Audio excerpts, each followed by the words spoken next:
Good day. I'm glad you are able to be here with us for this weekly devotional. While I was looking for a devotional, came upon the thought in James, the fourth chapter, starting at verse 13. He says, "Come now, you who say today or tomorrow we will go into such and such a town and spend a year there and trade and make profit. Yet you do not know what tomorrow will bring. What is your life? For you are a mist that appears for a little while and then vanishes. Instead, you ought to say, if the Lord wills, we will live and do this or that. As it is, you boast in your arrogance. All such boasting is evil. So whoever knows the right thing to do and fails to do it, for him it is sin." Just a little bit before this, in the two passages before, he's seeking to talk to these people about their worldliness, those things that they believe they have total control over, those things that as they go through life, they're seeking only for themselves. So often we seek only for ourselves. We don't think about our God being that one who is in control. We don't think about, as a child of God, we are to be doing His work, to seeking His will, to being able to follow through the things that He sets before us. He talks about this idea of God opposing the proud. In James 4, starting midway in verse 6, he says, "God opposes the proud, but He gives grace to the humble. Submit yourself therefore to God. Resist the devil, and he will flee from you. Draw near to God, and He will draw near to you." This idea that we need to be looking to God. The world steers us in a lot of ways. In this idea of, he says back here, just as the world would look at it, he says, "Come you now who say, today or tomorrow, we shall go into such and such a town and spend the year there and trade and make profit." How many of us look at things and say, well, when this happens, I'm going to make good money. I'm going to be able to put all this together, and I'm going to be able to do all this, and I want to have this kind of money, and I'm going to be able to do this. And how often does it come to fruition?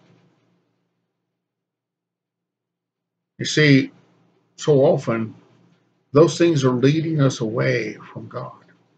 They're leading us into a worldly situation. I'm not saying always. And I'm not saying that we can't go to God and say, "God, if it's your will, I want to do these things." He more or less expresses that. But he said, realize your life is but a mist. It's a vapor. You belong to God.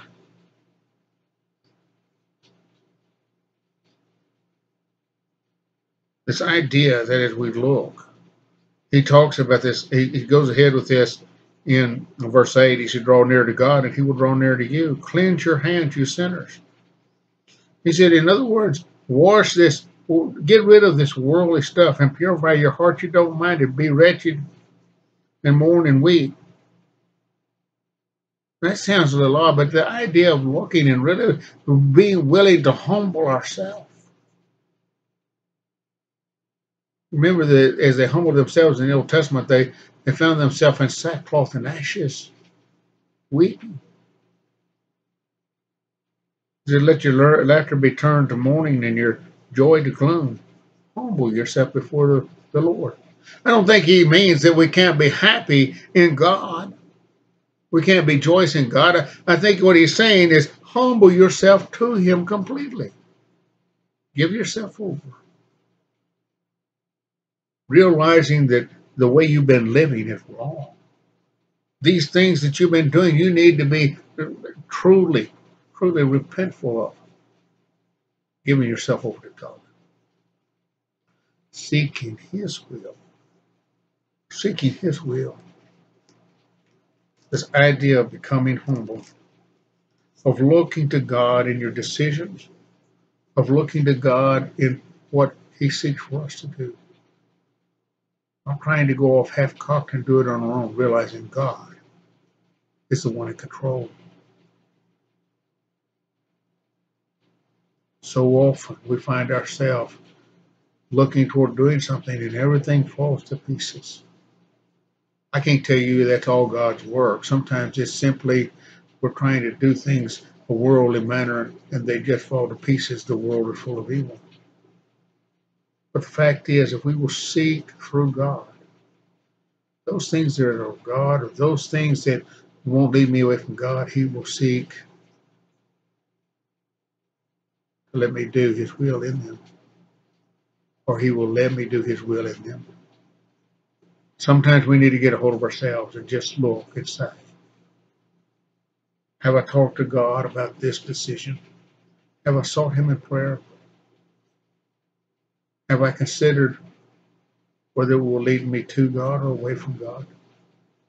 Have I considered, am I going to be an asset in His kingdom doing this?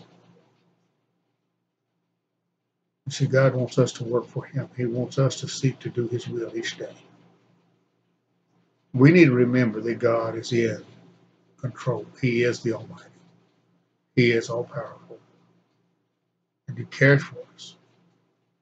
But we need to remember that He is in control. I hope as you go about your week, and maybe this next month, that you will look at this idea and not become so involved in planning that you forget God.